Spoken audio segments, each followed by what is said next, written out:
दोस्तों आज के वीडियो में बात होगी कि ट्रेडिंग तो हम हर कोई बंदा करना चाहता है। हर एक बंदा चाहता है कि आपके पास है कुछ एक्स्ट्रा इनकम, कुछ साइड इनकम आनी शुरू हो जाए। लेकिन ट्रेड करने के लिए आपको कुछ क्राइटेरियाज पूरे करने रहेंगे। हर बंदा ट्रेड करके प्रॉफिटेबल नहीं हो पाता है, क्योंकि वो अपने रूल्स और रेगुलेशंस को फॉलो नहीं करता है, अच्छे से बेस्ट स्ट्रेटजी को फॉलो नहीं करता है, किस तरीके से काम किया जाता है उससे पता नहीं होता है, बेटर माइंडसेट और साइकोलॉजी से काम नहीं करता है। तो इस वजह से वो लोग प्रॉफिटेबल नहीं हो पाते हैं। तो दोस्तों आज की इस वीडियो में मैं आपको कुछ ऐसे रूल्स और रेगुलेशंस के बारे में बताऊंगा जिसको हम फॉलो करके मैंने अपनी जर्नी को प्रॉफिटेबल किया है। पहले मैं आपको बताना चाहूंगा, मैं भी एक लॉस मेकिंग ट्रेडिंग हुआ करता था, लेकिन कुछ रूल्स और रेगुलेशंस को फॉलो करने के बाद मैंने अपने जर्नी को प्रॉफिटेबल किया है। तो सबसे पहले दोस्तों मैं आपको दिखाना चाहूंगा कि किस तरीके से मैंने अपने लॉसेस को प्रॉफिट में कन्वर्ट किया है। तो चलिए दोस्तों दिखा देता हूँ, मैं आपको ले चलता हूँ। तो दोस्तों ये आ गया है मेरे अकाउंट के इस लॉगिन स्क्रीन पे। आगे हम लोग प्रॉफिट एंड लॉस के स्टेटमेंट पे क्लिक करेंगे। मैं इसमें पैनल आपको दिखा किस तरीके से मैंने ये ट्रेड करे हुए हैं और किस तरीके से मैंने ये लॉस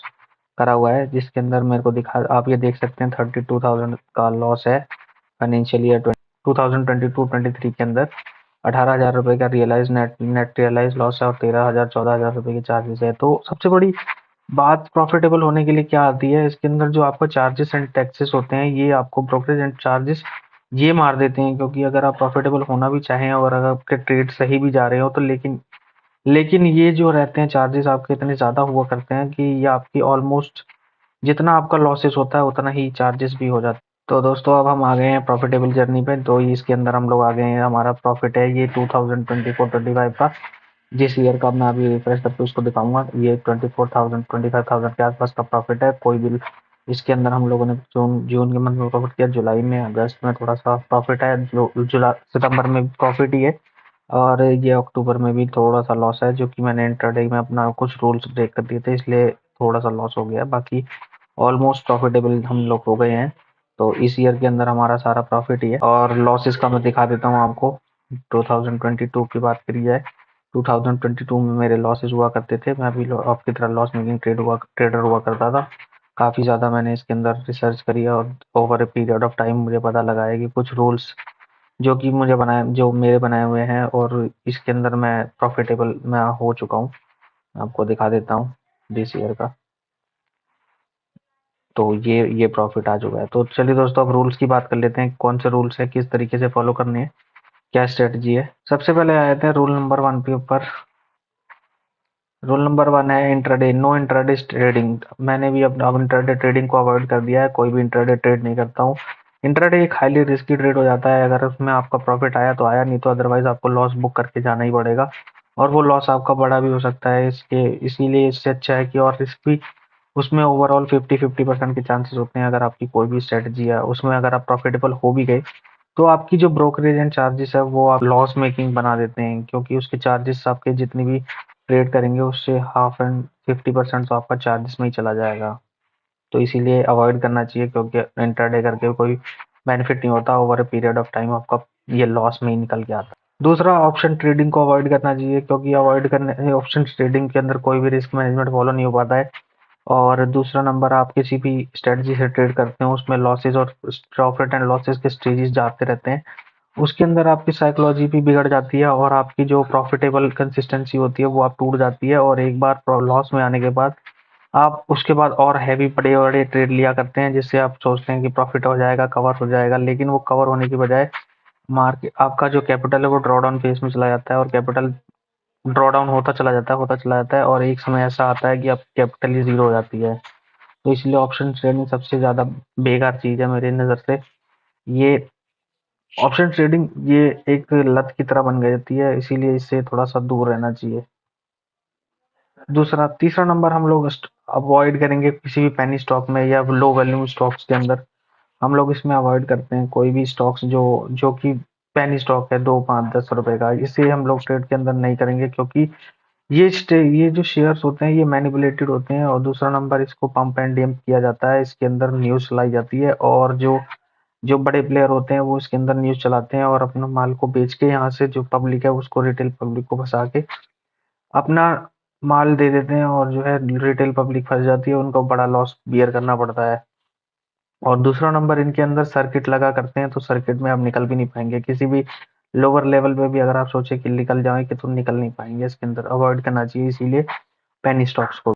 चौथा रूल है, हम लोग कभी भी इन्वेस्टमेंट करेंगे तो इंडिविजुअल स्टॉक्स में नहीं करेंगे, हम लोग ईटीएफ्स के अंदर इन ईटीएफ्स के अंदर काम करते हैं, क्योंकि ईटीएफ्स के अंदर जो रहता है हमारा जो स्टॉक रहता है वो एक स्टॉक नहीं होता, वो काफी सारे स्टॉक्स का बंच होता है, ग्रुप ऑफ स्टॉक्स होता है जो कि मैनेज किया जाता है फंड मैनेजर के द्वारा। जो इंडेक्स जो भी ईटीएफ होता है वो किसी इंडेक्स या बुलियन या किसी अंडरलाइन बेस्ड होता है, जिसके लिए उस अंडरलाइन को बहुत ज्यादा गिरना पड़ेगा या बढ़ना पड़ेगा तो हमारा जो बहुत ज्यादा लॉसेस होगा, क्योंकि स्टॉक्स के अंदर तो ऐसा होता है कि अगर आप भी कोई भी रीजन की वजह से अगर स्टॉक्स ने परफॉर्म नहीं किया तो आपका जो स्टॉक की वैल्यू है वो गिरती चली जाएगी और आपको उसके अंदर डर लगना शुरू हो जाएगा, क्योंकि स्टॉक कहीं भी कितना भी गिर सकता है, स्टॉक जीरो भी हो सकता है, जैसे यस बैंक का भी एग्जांपल ले सकते हैं आप।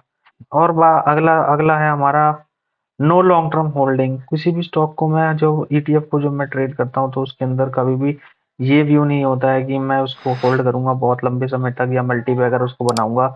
कोई भी इसके अंदर 5 से 7% का या रिटर्न अगर मुझे मिल जाता है तो मैं उसको एग्जिट एग्जिट लेना ज़्यादा पसंद करता हूँ, क्योंकि उसके अंदर आपको प्रॉफिट कंटिन्यूस मिलता रहता है और आपका प्रॉफिट भी कंपाउंड होता रहता है, क्योंकि अगर आप इसमें से प्रॉफिट निकालेंगे नहीं तो उसके अंदर आपका जो प्रॉफिटेबल अमाउंट है वो एक दिन ऐसा हो जाएगा कि आपका अमाउंट जो है वो काफ़ी बड़ा हो जाएगा। तो इसीलिए आपको इसके अंदर कोई भी लॉन्ग टर्म के लिए बैठ के नहीं सोचना है कि आपने कोई स्टॉक लिया या कोई ईटीएफ लिया तो वो अगर नीचे गिर गया तो उसको हम लोग लॉन्ग टर्म के लिए रख लेंगे, उसको हम लोग प्रॉफिटेबल होने तक ही होल्ड करेंगे जब तक हमारा प्रॉफिट नहीं आ जाता है।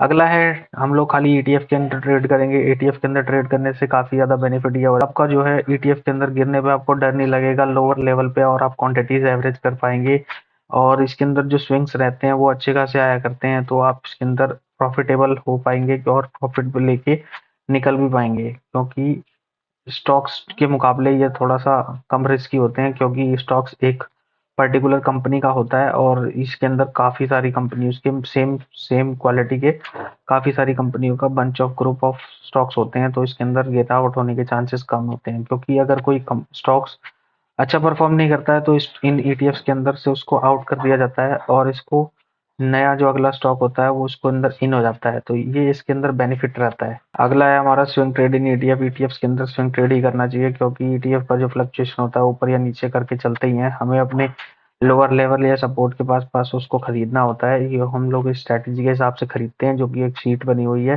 गूगल शीट के आधार पर जो शेयर आता है, जो ईटीएफ आता है हमारा, जो ईटीएफ आता है हम उसको परचेज कर लेते हैं और उसको होल्ड करते हैं कुछ समय तक, और उसके बाद उसमें अपना 6% का 7% का प्रॉफिट बुक करके निकल जाते हैं, तो हमारा इस तरीके से कैपिटल हमारी रोटेट होती रहती है।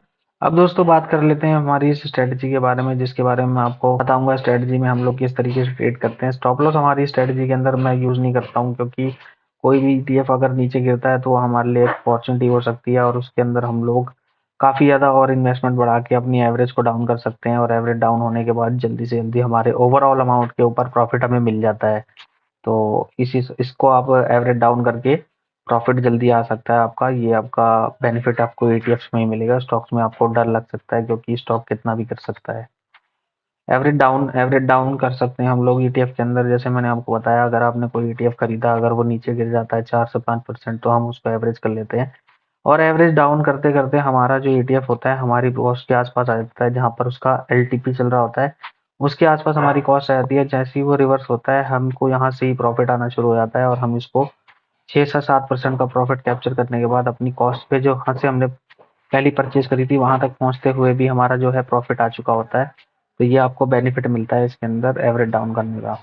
इसके अंदर no fear and no greed होता है, हमने सेट करा है, set of amount of target रखा हुआ है, जिसके ऊपर अगर वो ईटीएफ आ जाता है तो हम उसको परचेज कर लेते हैं, और अगर नीचे गिर जाता है तो देन हम उसको एवरेज कर लेते हैं।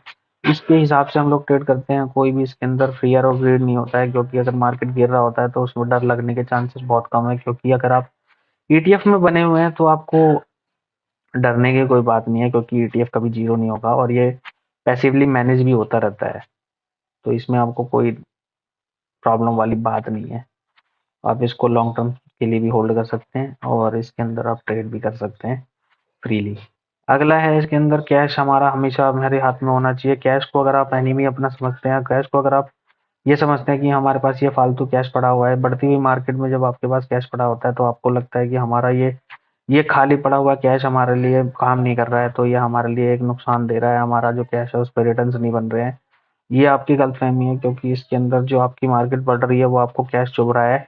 लेकिन जब वो मार्केट जब गिरेगी तो यही कैश आपके लिए एक मददगार साबित होगा और यही आपका हथियार बनेगा, जिसमें आप अच्छे से इसको एवरेज डाउन कर पाएँगे और अपनी प्रॉफ़िटेबल जर्नी में काम पे ले पाएँगे। इसीलिए कैश कभी भी आपके पास खत्म नहीं होना चाहिए और कैश को हमेशा हमेशा साथ लेके चलेंगे और कभी भी अपना एनिमी नहीं समझ, क्योंकि अगर हम मार्केट गिरनी शुरू हो जाएगी तो आपको कैश ही बचा पाएगा, अदरवाइज आपको पास कोई रास्ता नहीं रहेगा एवरेज डाउन करने का, तो आप एवरेज डाउन भी नहीं कर पाएंगे।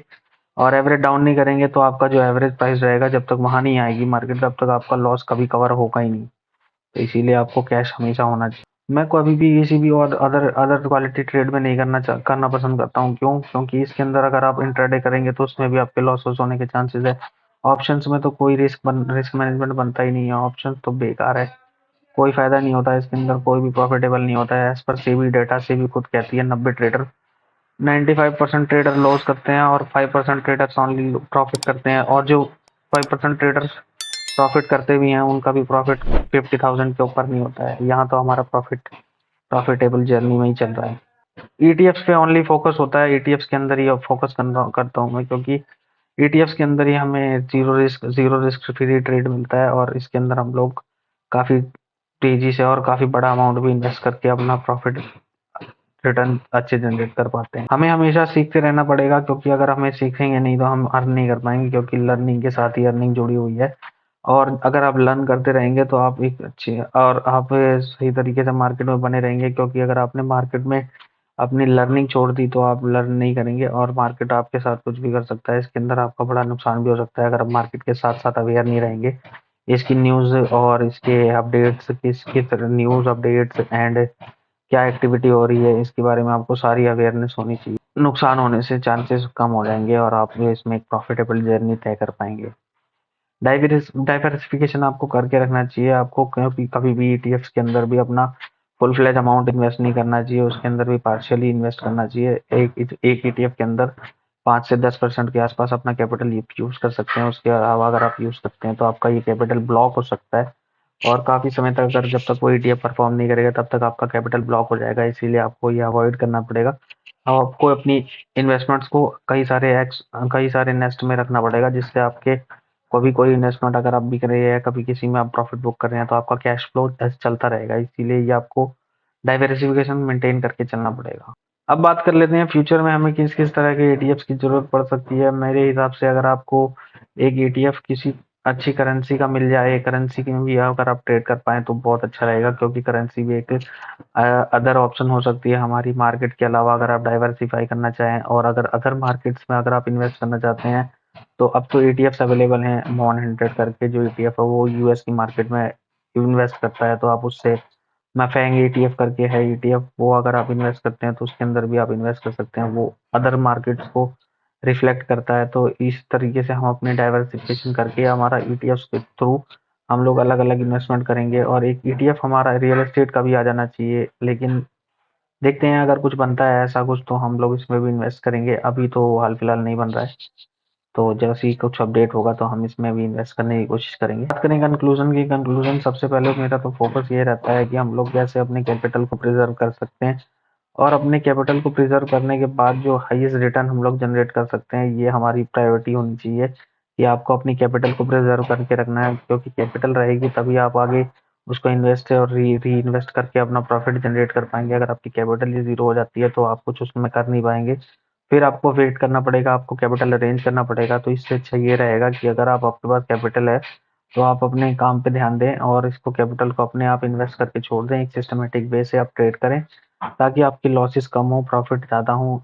इनफैक्ट आपकी इस स्ट्रेटजी के अंदर जो मैं यूज़ करता हूँ, आपके लॉसेस नहीं हो सकते हैं।